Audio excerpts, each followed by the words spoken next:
nag-iingay ang mga ekchosera online matapos ang concert ni Piang Smith. Di umano'y sinira raw nito ang iconic na awitin ni Sara Geronimo na Kilometro. Imbis na standing ovation, punong-puno ng puna ang natanggap ng singer. Kulang daw sa birit at nagchismis pang naka-lip-sync lang. Sa ng ilang netizens, may mic nga pero may boses ba?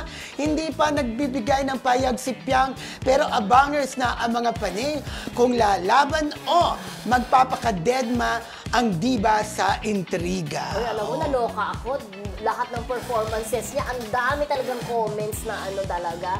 Na parang kung iisipin mo, talaga may demolition job ba? Dahil talaga naman sila'y nanggigigil. Mula sa itsura na sinasabing dapat daw mag-gain daw ng weight. Dahil masyado siyang payat, hindi daw bagay sa kanya yung mga ipinasuot sa kanya na nakashort siya. Dapat daw hinaid yung kanyang maninipis na legs, sabing ganon. Tapos yung kanta daw ni Sara Geronimo, hindi nila nagustuhan ang rendition niya. Pero alam mo yan, di ba? Kumbaga, unang concert pa lang yung Mantulit yan, di ba?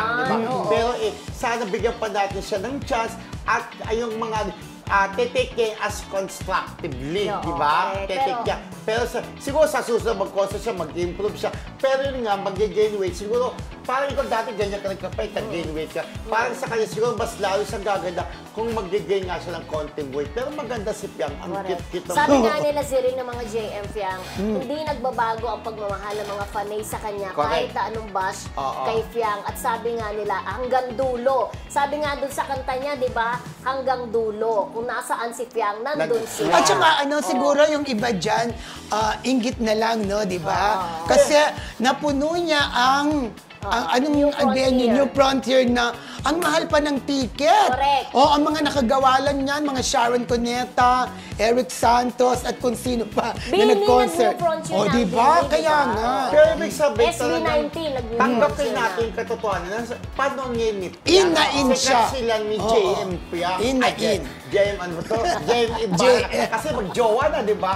Kaya Piang, sana di ba, wag na lang sila ko. Kasi may sinasabi na, kung hindi ka naman makakapagsalita ng maganda, di wag ka naman, nahimik na lang, tikip ang bibig. Pero pwede naman yung constructive criticism. Okay, welcome naman yun, di ba? Para mas mag-improve yung sinasabihan mong gano'n, di ba? Ang worry lang ng iba, di ba? Siyempre yung yung dating, siyempre bata pa si Piang, di ba?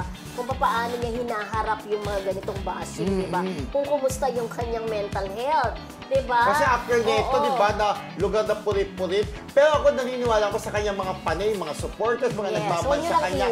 Oo, ipakita nyo na nandyan kayo. Kay Piang, huwag nyo iwan.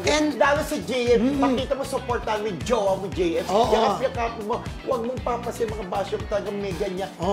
Kiss, gano'n. Correct. And again, yun na nga, sabi natin, first time yung mag-concert, hindi talaga mape-perfect po yan.